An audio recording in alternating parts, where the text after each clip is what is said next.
go, champ. It's the champ, Shannon the Cannon Briggs, and you're watching True School Sports. Let's go, champ. It's personal between me and you, and I'm going to do you some serious harm, you big stiff idiot. The Untouchable True School Sports Empire proudly presents something the boxing games are missing. Hey, what's going on? It's your boy BC, and I came here to talk some boxing with the thousands of True School Sports subscribers. Now, it's officially Sebastian Fundora Fight Week. I know he makes his home in the Coachella Valley, and I know that he looks at himself as a Californian, but he was born in South Florida, and he did train at the same gym I used to train at, Canino's Boxing Gym in Dania Beach. So I'll call him one of South Florida's very own because he was born there. But anyway. It's Sebastian Fundora Fight Week. He's taking on Carlos Ocampo. Obviously, for my money, he's probably the most exciting, apart from Jermell Charlo, of course. He might just be, for entertainment value, the most exciting 154-pounder in the world. I mean, really fun to watch. He's taking on Carlos Ocampo this weekend in a really good fight. I made my video about that already, so if you want to check that out, just go in the archives. It'll be there. But I wanted to talk about him some more just because, why not? It's a good excuse to talk about him. He's got to beat Carlos Ocampo this week and take care of him. Ocampo has been a fighter that, since he lost to Earl Spence, has moved up in weight, and he's won like 10 fights or 12 fights or something like that. He's fought a lot since the Earl Spence loss.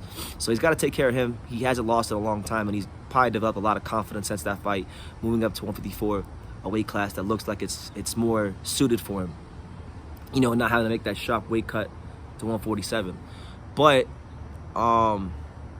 what I will say is, Jermell Charlo already has his fight booked with Tim Tszyu. I mean, he's had it booked for like 7 months out, but he's gonna fight Tim Tszyu in January. So if he can take care of Tim Tszyu, which is not a gimme, because Tim Tszyu can fight, Tim Tszyu can punch. I'm not gonna write Tim Tszyu off like most people are, but assuming that Charlo takes care of him, is Sebastian Fundora the man at 154 to beat Jermell Charlo? Because truth be told, this is a matchup that a lot of the hardcore boxing fans want to see.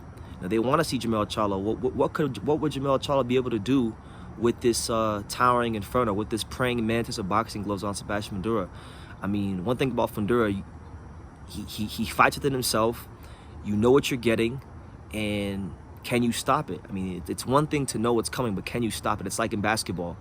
Back in the day when Dirk Nowitzki had that great one-legged fadeaway, everybody knew that when he got on the block and he started backing you down about 50 feet from the basket, he was gonna reverse the other way and come off one leg and shoot that one-legged fadeaway, but you couldn't stop it.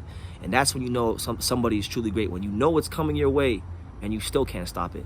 Now, obviously, Fundora still has to prove himself, but he's taken a great step this year with that fight with Eric Chalubin. It's probably the fight, for me, that's the fight of the year.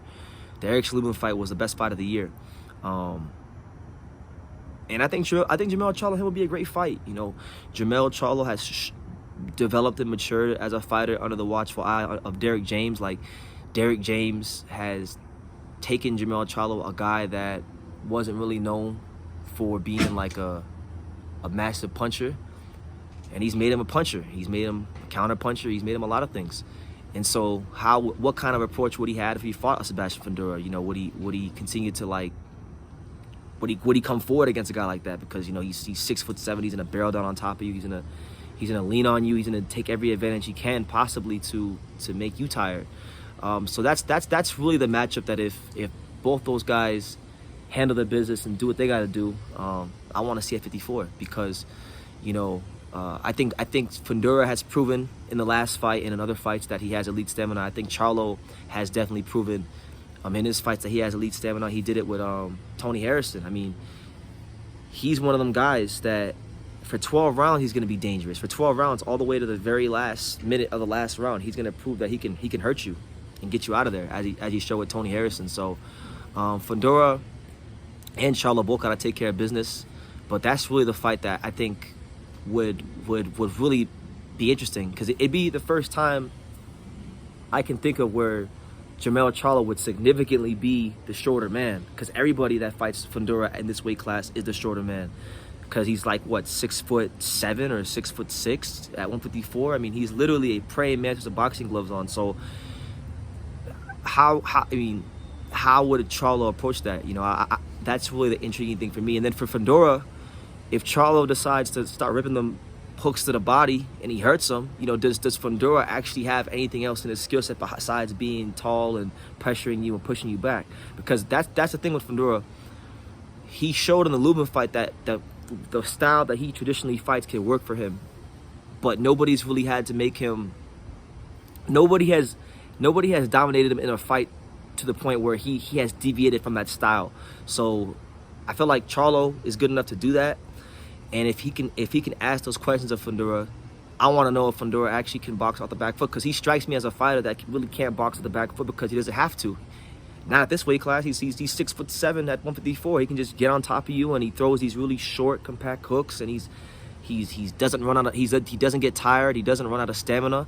So I think he'd be a problem for Charlo. I think he'd be a problem for Charlo. I think Charlo would have to have that fortitude, that resolve to stay in the pocket for the whole fight and just chop at that body. And to do that, he's gonna sustain some punishment. He's gonna sustain some hooks. He's gonna sustain some uppercuts and things like that. And they're gonna be short, and they're gonna, you know, even though Fundora is a taller guy, he's still able to generate like a lot of power, even though being a taller guy, which is interesting, because most guys with his build aren't always good at fighting on the inside. That's where he makes his living, is on the inside. So you know, I really think, you know, if he gets past Tim Tszyu and Fundora gets past Ocampo, that's the fight to make in the summer of 2023. So I'm just getting out in front of it now while we're here in what, October? Yeah. So let me know what you guys think. Do you guys think Sebastian Fundora is the man to beat Charlo at 154? And do you guys even think Charlo will fight at 54? Because Charlo might just, if he beats Tim Tszyu, he might just vacate and move it to 160. We don't know. So let me know what y'all think in the comments down below. Make sure y'all take the time to subscribe. And like I say in every single one of these videos, you can love me or you can hate me, but I'm just a kid from Dania. So until next time, take care, guys. Austin today. True School Sports, the untouchable. The untouchable. Don't forget it. Hey. Up and coming, ready to make noise in the boxing world. Already he's making noise, but soon to make even bigger noise. Hey, this is my guy right here. Yes, sir. He's one of the top guys in the biz. Been a friend of mine for years. He's a friend without boxing, but definitely a friend in boxing. So thank you, Sean, for talking. Guys like Brennan that really love and soak up the game, keep me hungry. Keep me reminding of what's important in this sport. You know, loving not even just loving the fighters, but studying the fighters. Yeah. And knowing the fight game. So much love to my man. True School, he is a true one. Absolutely. What's good? It's your boy BT. Hello to the thousands of True School Sports followers. That's right, the untouchable True School Sports empire.